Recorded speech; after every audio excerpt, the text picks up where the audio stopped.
Un parc fermé, des passants qui pressent le pas. Ce quartier de Bruxelles est connu pour être un hotspot de vente de drogue.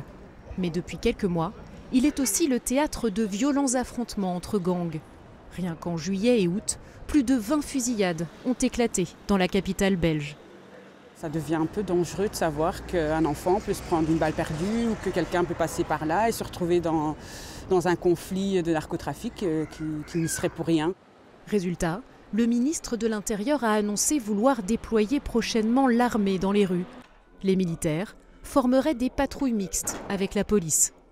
L'idée est que l'armée et les militaires qui seront en rue, en fait, finalement, sont là aussi en protection des policiers qui, eux, exerceront leur mission de police, contrôle d'identité, fouille, arrestation éventuelle. Est-ce que ça va durer des mois, est-ce que ça va durer des années? Je suis incapable de le dire aujourd'hui, mais c'est pour moi une nécessité.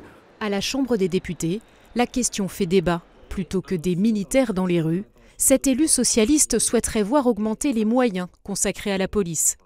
Le ministre de l'Intérieur, avec son annonce, il nous fait un aveu d'échec, un aveu d'impuissance, et il nous dit en gros, je n'ai pas les moyens d'investir dans la police et je demande à mon collègue de l'armée de mettre à disposition des soldats.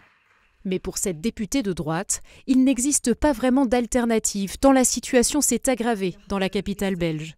We need to take back control. Er is een ongelooflijke verantwoordelijkheid van de lokale burgemeesters die al jaar en dag de problemen ontkennen. Witwassen, de controles daar ter plaatse op het terrein, de ogen zijn gesloten. Des accusations que le maire d'Anderlecht rejette. Sur sa commune se trouve le quartier du Peterbos, parfois baptisé drive-in de la drogue.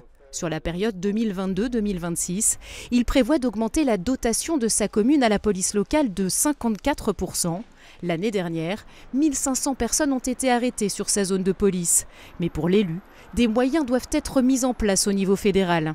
Mais c'est malheureusement, on appelle ça entre nous de la chair à canon, c'est du personnel qui sont des personnes qui sont interchangeables à l'infini, des personnes fragilisées, généralement sans papier. Et donc quand on les arrête, ils sont soit libérés assez rapidement, soit ils sont remplacés dans le quart d'heure.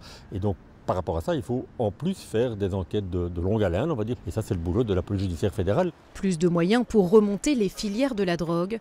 Seule solution selon lui pour véritablement s'attaquer aux violences sur la vingtaine de hotspots que compte la capitale belge.